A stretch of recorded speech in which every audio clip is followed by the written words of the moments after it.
Hello students, कैसे हैं आप लोग? Good morning student. हमने लास्ट क्लास में क्वेश्चन डिस्कस किया था, किंग्स कंपनी है ना, ठीक है। आपने इसका वीडियो देख लिया होगा।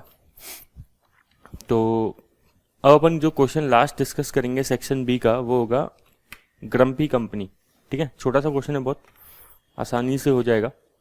देखिए, Grumpy company sells stress relieving toys, ठीक है। टॉयज भी स्ट्रेस रिलीजिंग एंड सरप्राइजिंग। बच्चे स्ट्रेस रिलीजिंग होते हैं, टॉयज थोड़े स्ट्रेस रिलीजिंग होते हैं। Surprising perhaps is happy with the progress it is making financially as it is growing and profitable, ठीक है। तो इसको खुद को आश्चर्य हो रहा है कि भाई ये अच्छा खासा ग्रो कर रहा है, प्रॉफिटेबल हो रहा है। There are issues however about cash flow, लेकिन कुछ कैश को लेके इशूज हैं। जैसे क्या बोल रहा है कि कुछ एक्सट्रैक्ट दे रखा है, क्रेडिट सेल्स, कैश सेल्स, ठीक है। देखो क्रेडिट सेल और कैश सेल में कितना डिफरेंस है। रिसीवेबल ट्रेड मतलब जो बिजनेस के गुड्स से रिलेटेड है, ठीक है। जो गुड्स अपन उधार देते हैं, ट्रेड रिसीवेबल मतलब वो रिसीवेबल होते हैं। अदर रिसीवेबल मतलब जो नॉर्मल, जैसे मान लो किसी को अपन ने ऐसे ही पैसा उधार दे दिया, ठीक है, गुड्स उधार नहीं दिए, तो बिजनेस से रिलेटेड तो प्योरली ये होता है trade receivable. Credit purchase, cash purchase, देखो क्रेडिट परचेज कितना जबरदस्त है इसका, कैश परचेज कितना कम है। Trade payables, other payable including VAT, मतलब इसका कोई वैल्यू एडेड टैक्स वगैरह वो भी गवर्नमेंट को इसको पे करना होगा। लेकिन गुड्स से रिलेटेड कितना है, ये है 30,000 का। Finish goods, opening stock, closing stock.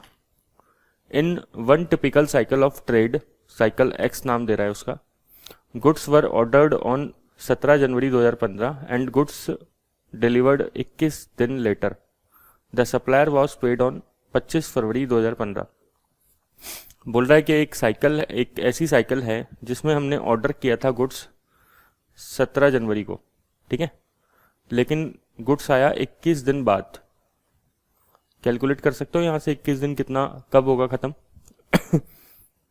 जनवरी महीने में 31 डेज होते हैं, 17 चले गए, ठीक है, 17 जनवरी को हटा दो, तो 31 माइनस 17 मतलब 14 दिन तो जनवरी के हो गए, और 21 डेज बाद आ रहे हैं, तो 7 डेज और 14 प्लस 7 21, तभी तो होगा ना 21। तो 7th मतलब फरवरी को गुड्स डिलीवर हुए होंगे इसके पास, ठीक है। 21 दिन बाद मतलब 7th फरवरी 2015 को गुड्स डिलीवर हुए होंगे। The goods remained in inventory for 62 days. अच्छा, उसके बाद क्या लिखा है, supplier was paid on 25 February 2015, और फिर सप्लायर को पे करा 25 फरवरी 2015, ठीक है। भाई आपने रेवेन्यू रिकॉग्निशन स्टैंडर्ड कहीं ना कहीं पढ़ा होगा, तो आईएफआरएस जो है उसमें हम रेवेन्यू कम से कम, पहली बात तो गुड्स ऑर्डर करने की डेट तो बेकार होती है, जब गुड्स डिलीवर हो जाते हैं तब से अपन रेवेन्यू फिर भी काउंट करते हैं, ठीक है। तो 7 फरवरी को गुड्स आए, 25 फरवरी को पेमेंट किया, तो कितने दिन इसने लेट पेमेंट किया है, 25 माइनस 7 कर लो, मीन्स 18 डेज का यहाँ पे क्रेडिटर्स का पेमेंट पीरियड है, ठीक है।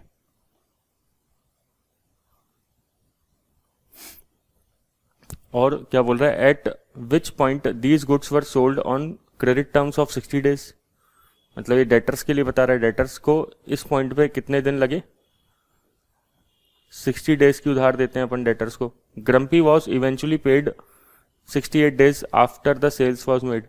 वैसे हमने उधार दी तो थी 60 डेज की, लेकिन जो पेमेंट आया वो 68 डेज में आया रियल में, तो डेटर्स को कितने दिन का उधार चला गया, 68 डेज का उधार चला गया। अच्छा, ये इन्वेंट्री वाली लाइन रह गई, goods remain in inventory for 62 days, तो स्टॉक कितने दिन रहा, 62 डेज। तो आपके पास तीनों चीज़ आ गई है, डेटर्स, स्टॉक और क्रेडिटर्स। तो debtor plus stock minus creditor क्या होता है, कैश साइकिल का पीरियड आ जाएगा। क्वेश्चन बोलेगा तो हम निकाल सकते हैं, ठीक है। What is the receivable period from the table data, ध्यान रखना टेबल से बोल रहा है रिसीवेबल पीरियड निकालने के लिए। तो टेबल में देखो कि रिसीवेबल कितने के थे, 85,000, और क्रेडिट सेल कितने की थी, 4,80,000, तो रिसीवेबल पीरियड निकल जाएगा 85 डिवाइडेड बाई 480 इंटू 365, 64.63, मतलब कितना डेज हो जाएगा, 65 डेज। सिंपल क्वेश्चन है। What is the payable period from the table data, ठीक है ना, बार बार स्पेसिफाई कर रहा है टेबल डेटा। तो चेक करो ट्रेड पेबल्स कितने के हैं, 30,000 के, ठीक है, और क्रेडिट परचेज कितने की है, 2/12 की, तो इंटू 365 कर दो, ठीक है।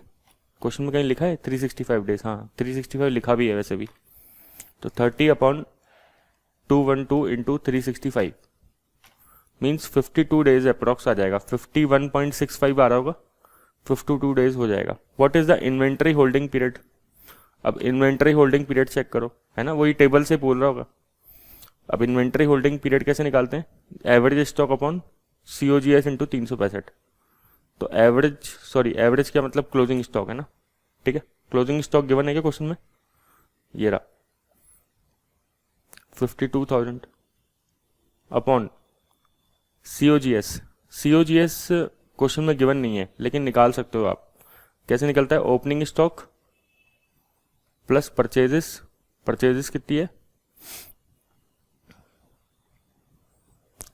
ठीक है, COGS भाई अपन तो सारी परचेजेस जोड़ते हैं, उसमें तो कोई भेदभाव करते नहीं है कि क्रेडिट और कैश में, ठीक है। 233 माइनस क्लोजिंग स्टॉक कितना है 52,000, तो 45 प्लस 233 माइनस 52 मीन्स 226,000 क्या आ गया आपका, COGS आ गया, ठीक है। तो closing stock upon COGS 52,000 upon 226 into 365,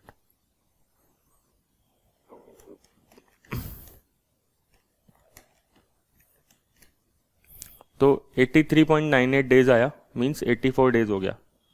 अब कोई स्टूडेंट अगर भूल से एवरेज स्टॉक भी ले लेता है, ठीक है ना, मान लो किसी के मन में आ रहा है कि सर एवरेज करके देखे, तो करके देखो 45 प्लस 52 डिवाइडेड बाई 2 मीन्स 48,500, तो 48,500 डिवाइडेड बाई अगर 226 करता है भाई, COGS तो वैसे निकलेगा इंटू 365, तो 48,500 डिवाइडेड बाई 226 इंटू 365, ये आ रहा है 78 days.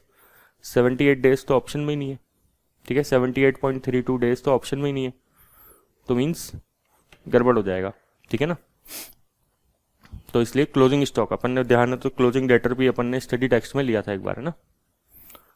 For cycle x what is the cash operating cycle, अब आपसे बोल रहा है साइकिल एक्स के लिए कैश ऑपरेटिंग साइकिल क्या है, तो साइकिल एक्स ये रही, साइकिल एक्स का अपन डिटेल निकाल चुके हैं, डेटर्स स्टॉक माइनस क्रेडिटर्स, तो 68 प्लस 62 माइनस